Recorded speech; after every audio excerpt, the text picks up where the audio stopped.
महाभारत युद्ध का 16वां दिन समाप्त हो गया था। कर्ण के हाथों विजय आते आते रह गई थी, जिसे देख दुर्योधन अत्यंत क्रोधित हो गया था।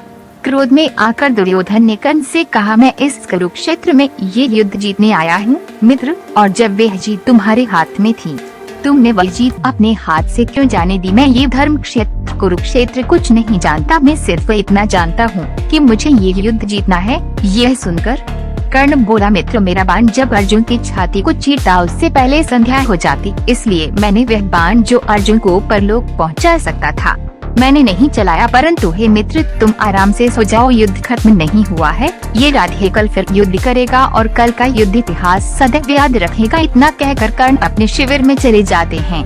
दुर्योधन सोचने लगता है कि 13 दिन के बाद से ही युद्ध में पासा पलट गया है। आइए जानते हैं 13वें दिन के बाद क्या क्या हुआ। महाभारत का युद्ध 18 दिन चला था, जिसमें 13वां, 14वां, 15वां और 16वां दिन बहुत खास माना जाता है। इन दिनों में जिसमें सिर्फ सेना ही नहीं रिश्तों का भी संहार हुआ। महाभारत युद्ध के 13वें दिन गुरुवार द्रोणाचार्य ने चक्रव्यूह की रचना कर युधिष्ठिर को बंदी बनाने की योजना बनाई। भगवान श्री कृष्ण की नीति के चलते अर्जुन के पुत्र अभिमन्यु को चक्रव्यूह को भेदने का आदेश दिया गया। अर्जुन पुत्र अभिमन्यु चक्रव्यूह भेदना तो जानते थे, लेकिन उससे निकलना नहीं। अंदर घुसते ही अभिमन्यु ने कौरव सेना को मार गिराया, जिसमें दुर्योधन का पुत्र लक्ष्मण भी मारा गया। जब अभिमन्यु 7वें और आखिरी चरण पर पहुँचे, तो उसे दुर्योधन जयद्रथ सहित 7 महारथियों ने घेर लिया और अभिमन्यु को निहत्था कर वध कर दिया। महाभारत का 14वां दिन सबसे विनाशकारी था।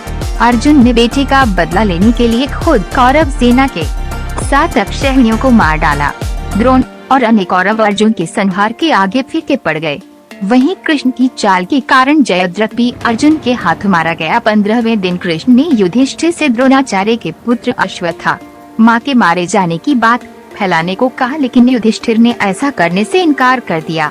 फिर भीम ने इस योजना के तहत अवंतिराज के एक अश्वत्थामा नामक हाथी का वध कर दिया। जब युधिष्ठिर ने द्रोणाचार्य से कहा कि अश्वत्थामा मारा गया, परंतु हाथी श्री कृष्ण ने उसी समय शंखनाद किया, जिसके शोर के चलते गुरुवार द्रोणाचार्य आखिरी शब्द हाथी नहीं सुन पाए। शोक में डूबे द्रोणाचार्य शस्त्र त्याग कर भूमि पर गिर पड़े और उसी समय द्रौपदी के भाई धृष्टद्युम्न ने तलवार से उन्हें मार डाला। महाभारत युद्ध के 16वें दिन इसी दिन भीम ने दुशासन का वध किया और उसकी छाती फाड़कर खून से द्रौपदी के बाल धोने की प्रतिज्ञा पूरी की। अब कल 17वां दिन एक निर्णायक दिन था। रात्रि हो गई थी, किंतु कर्ण स्वप्न में ब्रह्मा द्वारा दिए गए श्राप को याद कर रहा था कि कैसे अनजाने में उससे एक ब्राह्मण की गाय का बछड़ा मर गया था।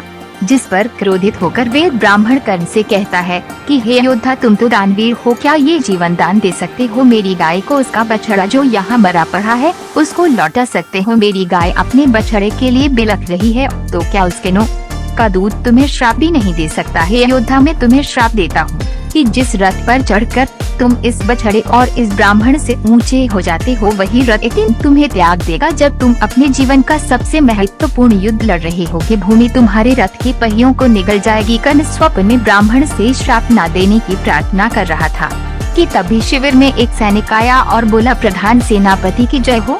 महारानी गांध ने संदेश भेजा है कि आप रणभूमि में जाने से पहले उनकी सेवा में उपस्थित हो। अंगराज कर्ण जब महारानी गांधारी के शिविर में पहुंचे, तो गांधारी एक कोने में चुपचाप खड़ी कर्ण की प्रतीक्षा कर रही थी। कर्ण ने गांधारी से कहा, प्रणाम महारानी। गांधारी ने कहा, मैं केवल महारानी नहीं हूँ पुत्र, मैं तुम्हारे सबसे प्रिय मित्र दुर्योधन की माता भी हूँ। इस नाते मैं तुम्हारी भी माता हुई, इसलिए यदि संभव हो तो कुछ पल के लिए ही सही ये भूल जाओ कि मैं महारानी हूँ। राधे, तुम दुर्योधन के मित्र हो, इस नाते मैं तुम्हें पुत्र कहने का अधिकार रखती हूँ या नहीं? करने कहा, आप महारानी होने के साथ साथ आप हस्तिनापुर की राजमाता भी है, जिस नाते आप पूरे राज्य की माता है तो है राजमाता। यदि मैं दुर्योधन का मित्र न भी रहा होता, तब भी आपको मुझे पुत्र कहने का अधिकार होता। गांधारी ने कर्ण को आशीर्वाद देते हुए कहा, आयुष्मान भव पुत्र। इस पर कर्ण ने कहा, महारानी, इस आशीर्वाद का इस रणभूमि में कोई अर्थ नहीं रह गया है। दुशासन को भी इस आशीर्वाद का कवच आपने पहनाया होगा ना। गांधारी दुशासन को याद करके रो पड़ी और कर्ण से बोली, हे पुत्र मेरा, दुर्योधन अब रणभूमि में बिल्कुल अकेला हो गया है। वह बहुत क्रोधी और जिद्दी है। यदि क्रोध में वह तुमसे कोई कड़वी बात बोल दे तो उसकी बात का बुरा न मानना पुत्र, और उसका साथ न छोड़ देना। कर्ण ने कहा, हे माता, यह कहकर आपने राधे को छोटा कर दिया है। माता धूप सूर्य को त्याग सकती है, हिम हिमालय को त्याग सकता है, छाया वृक्ष का साथ छोड़ सकती है, जलाशय जल को छोड़ सकते हैं, किंतु यह राधे अब दुर्योधन को नहीं छोड़ सकता। इसलिए मेरे जिंदा रहते दुर्योधन के वीर गति को प्राप्त होने के मैंने सारे मार्ग अपनी निष्ठा से बंद कर दिए हैं। हे माता, मेरे वीर गति को प्राप्त होने के बाद क्या होगा ये मैं नहीं कह सकता। गांधारी ने घबराते वे कहा, पुत्र, तुम अपने वीर गति को प्राप्त होने की बात क्यों कर रहे हो? कर्ण ने कहा, वे इसलिए माता कि आज अर्जुन से मेरा अंतिम युद्ध होने वाला है। आज या तो अर्जुन जिंदा रहेगा या ये सूत पुत्र कर्ण पर। हे माता, आप हम दोनों में से किसे आज का सूर्य में देखने का आशीर्वाद देंगी? गांधारी कर्ण के इस प्रश्न पर मौन हो गयी और कुछ देर बाद बोली, मेरे पास इस प्रश्न का उत्तर नहीं है, पर मैं दुर्योधन और अर्जुन दोनों को जीवित देखना चाहती हूँ। कर्ण ने कहा, यह तो संभव नहीं है माता, लेकिन मेरा ये प्रश्न नहीं था। मैंने तो ये पूछा था कि आप मुझ में और अर्जुन में किसे जीवित देखना चाहती हैं।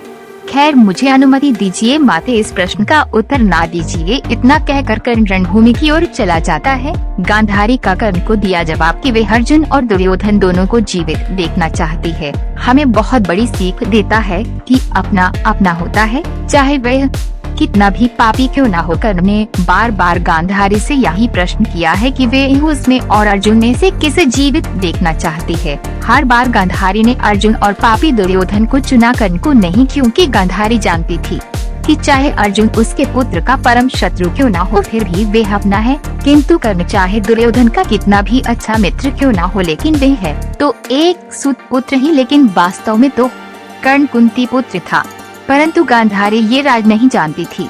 लेकिन कर्ण को यह पता था और वे अपनी माता कुंती से को वचन दे चुका था कि तुम्हारे 5 पुत्र जीवित रहेंगे। और कर्ण को अपने सभी श्राप भी याद आ रहे थे।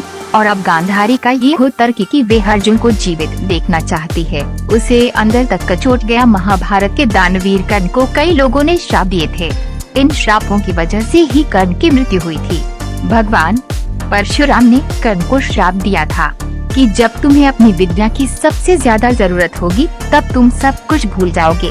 धरती माता ने कर्ण को श्राप दिया था कि युद्ध के समय तुम्हारा रथ इतना गहरा धंस जाएगा कि तुम उसे बाहर नहीं निकाल पाओगे। एक ब्राह्मण ने कर्ण को श्राप दिया था कि जब तुम बहुत मुश्किल स्थिति में होगी तब तुम मारे जाओगे। फिर दूसरे दिन के युद्ध में कर्ण टूटे मन सभी श्रापों का बोझ और कुंती और गांधारी को दिए वचनों से बंधा हुआ जाता है। और कर्ण ने अर्जुन के वध के लिए इंद्रास्त्र नामक अस्त्र रखा हुआ था। ये बात श्री कृष्ण भी जानते थे।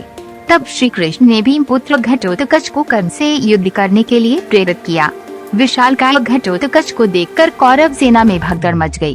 कर्ण और घटोत्कच में भयंकर युद्ध हुआ, परंतु विभिन्न अस्त्रों का प्रयोग करके भी वे घटोत्कच को रोक नहीं सके। अंततः दुर्योधन द्वारा विवश किए जाने पर उन्होंने इंद्रास्त्र का प्रयोग कर घटोत्कच का वध कर दिया।